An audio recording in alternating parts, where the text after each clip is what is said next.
Celui-là, il marche. Celui du président marche toujours. Alors, bonjour à tous. Bonjour, Monsieur le Président. Je suis Aliou Ba, africain de la République de Guinée. Je vais profiter de l'occasion pour saluer tous les Africains, tous les Français et tous les Guinéens qui sont dans cette salle. Alors, pour aller dans le même sens que mon ami Cheikh, Monsieur le Président, je perçois ce sommet comme étant le sommet de la clarification sur certains sujets qui sont très sensibles et qui cristallisent l'attention de l'opinion publique africaine et française par endroits. Peut-être que nous n'avons pas la même perception de ce qu'on appelle régime démocratique, parce qu'il me semble qu'il suffit de s'adosser sur des lois et ce qui est légal pour considérer un régime démocratique, étant donné que nous sommes tous d'accord qu'il y a une prééminence de la légitimité sur la légalité pour que nos actions portent. C'est vrai qu'il y a de nos dirigeants qui sont légitimes. Il y en a beaucoup qui ne le sont plus. Mais ce que je suis en train de dire, ce n'est pas de vous demander de vous occuper de nos dictateurs. Nous le faisons et nous continuerons de le faire. Moi, je viens d'un pays, la République de Guinée, qui vient de se débarrasser de quelqu'un qui voulait encore mourir au pouvoir. Et je fais partie de ces jeunes qui étaient en première ligne. Je suis fier d'avoir mené ce combat parce que ça ramène de l'espoir auprès de notre jeunesse.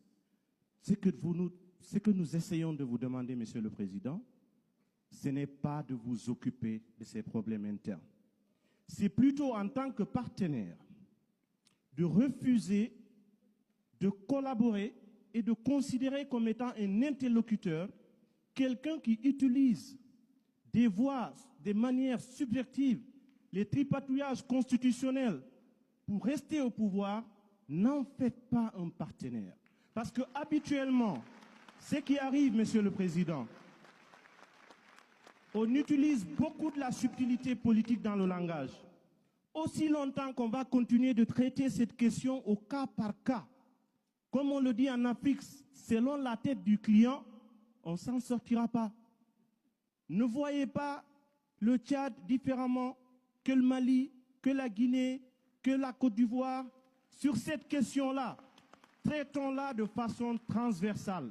Autant vous vous êtes prononcé sur les questions de droits de l'homme, il y a des valeurs que nous avons en partage, les valeurs universelles. Le droit à l'alternance, c'est quelque chose qui représente ce qu'on appelle l'oxygène de la démocratie. Peut-être que ça ne se réduit pas à une histoire de nombre de mandats.